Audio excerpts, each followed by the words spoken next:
Michel, bonjour, bienvenue au Festival européen de films fantastiques de Strasbourg. C'était un plaisir de te recevoir et d'amener le film au public hier soir. Une question qui a peut-être pas forcément été soulevée hier et qui me paraît très intéressante.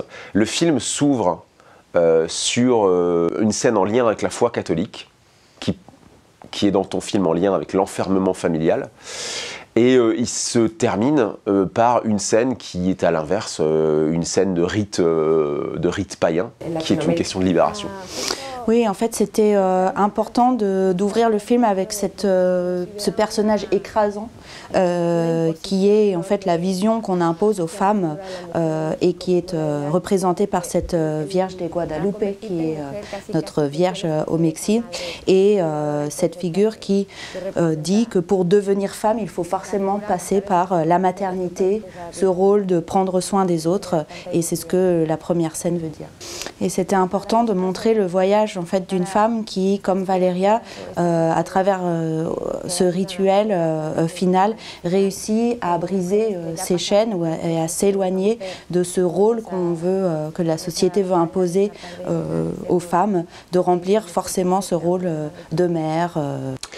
Ce rite final, est-ce que c'est quelque chose qui est documenté ou est-ce que c'est quelque chose qui sort complètement de ton imagination ou ça se raccroche à des pratiques dans la société mexicaine? Alors, je dois dire que ma tante est un peu dans ce monde-là, le monde du chamanisme.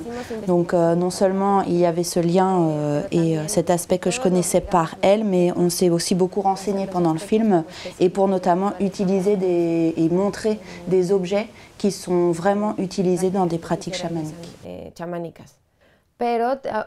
Et bien sûr, je n'ai pas utilisé tous les objets qu'on utilise dans la pratique chamanique, mais seulement ceux qui fonctionnaient à la fois visuellement et d'un point de vue symbolique et qui pouvaient se rapporter aussi à l'histoire et à l'histoire du personnage.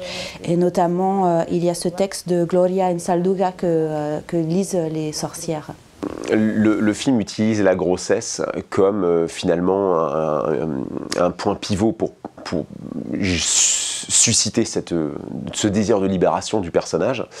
Mais surtout, ce qui ressort de cette expérience, c'est que le personnage de Valé, c'est un personnage très seul, vraiment, tout le long du film. Effectivement, Valeria, c'est quelqu'un qui a accepté une vie imposée et tout le film traite de ce conflit intérieur, mais qu'elle doit vivre relativement seule, en tout cas au début. S'il y a cette impression de solitude, c'est aussi parce que Valeria ne peut pas parler de ce qui lui arrive, mais elle va chercher et se tourner vers des personnes avec qui partager et parler de justement ce qui se passe. J'ai l'impression que la partie la plus intime du film pour toi, c'est toute la partie sur la culture punk, la contre-culture. C'est quelque chose que tu souhaitais amener à l'écran? En fait, je voulais traiter de la culture punk puisque c'était mon premier film et que c'est quelque chose que moi-même personnellement j'ai vécu et que j'aime et que je pensais aussi que ça allait bien fonctionner dans le film. J'avais aussi accès peut-être à des lieux et à des expériences que je pouvais retranscrire de façon assez fidèle puisque moi-même j'étais passée dans ces lieux et j'avais vécu certaines situations et je pensais que le punk ou la contre-culture c'était quelque chose qui pouvait aider mon personnage. Et cet univers, c'est quelque chose que tu as voulu partager avec l'actrice principale ?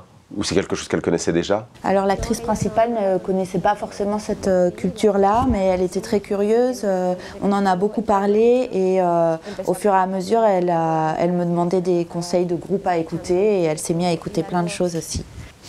Et comme proposition de personnage, Natalia elle-même, qui est une actrice qui est beaucoup dans le corps, m'a apporté tout cet aspect de quand on la voit se batailler avec son copain, un peu de lutter, un peu chahuteuse.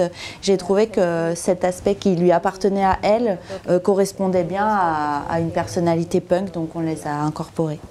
De su trabajo en las escenas. Parlons un petit peu de son travail aussi, parce qu'elle est vraiment formidable dans le film.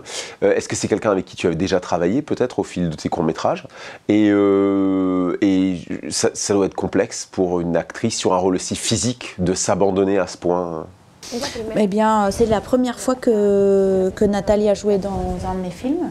Je l'avais vue dans une pièce de théâtre, parce que c'est une actrice de théâtre connue au Mexique.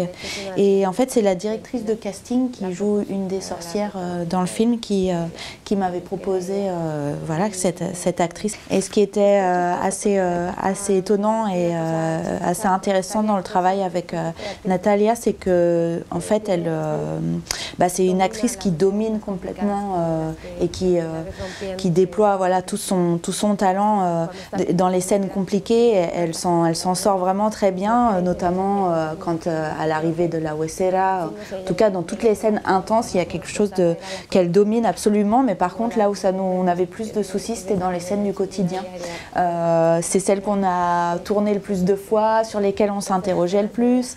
Quand elle fait des trucs du quotidien, dans sa relation avec son époux, là on a fait plus de prises et à chaque fois on se demandait si ça fonctionnait. J'imagine assez bien la chose, parce que la relation avec le personnage qui joue son mari est assez complexe. C'est-à-dire qu'on sent qu'elle est un personnage fort et que lui est soumis à bien des aspects. Oui, on a beaucoup travaillé sur cette relation entre les deux et on voulait vraiment montrer que le conflit intérieur de Valeria n'est pas lié à sa relation avec Raoul, en tout cas au départ, que ça ne repose pas en fait sur leur relation à eux. Et ce qu'on a voulu montrer aussi, c'est que Raoul, c'est ce personnage de compagnon assez déconstruit a priori, mais au cours du film, on voit qu'il est quand même très rattaché à des valeurs traditionnelles de la famille nucléaire. Parlons un petit peu de l'horreur dans le film. Je sais que tu as, dès le départ, voulu faire un film d'horreur, mais je trouve que les éléments horrifiques sont justement très bien dosés, parce qu'au final, il y en a assez peu dans le film, et qu'ils sont d'autant plus forts. Effectivement, on voulait d'abord se concentrer sur le personnage et sur sa progression, ne pas invoquer l'élément d'horreur à tort et à travers, et construire vraiment l'histoire avec de faire apparaître la huesera quand vraiment il y avait un besoin. C'est dans des moments où l'émotion est forte pour le personnage, et aussi insister sur le fait que cette entité, elle apparaît avec toujours plus de force jusqu'au point de non-retour, au point de la chute. Et l'horreur est dans des éléments très quotidiens et complètement anodins, comme un poulet qu'on ouvre, des doigts qu'on craque. L'horreur, elle commence déjà là, dans des éléments qui sont en soi totalement banals. C'est effectivement ce que j'aime particulièrement dans le cinéma d'horreur, c'est qu'on peut, voilà, en changeant son point de vue, voir des choses complètement banales sous le prisme de l'horreur. Je pense que le film va avoir un très beau succès, déjà dans les festivals de films fantastiques, mais aussi dans d'autres festivals, parce que c'est avant tout un drame très très fort. Simplement, il est aussi extrêmement terrifiant. Merci beaucoup. On attend la réaction du public mexicain, parce qu'on n'a pas encore montré le film. Il est programmé dans un festival et toute l'équipe attend impatiemment cette réaction. On a l'impression qu'on va montrer le film à notre famille, donc c'est encore plus stressant. Bravo et merci beaucoup d'être venu nous montrer à Strasbourg. Merci beaucoup. Thank you so much.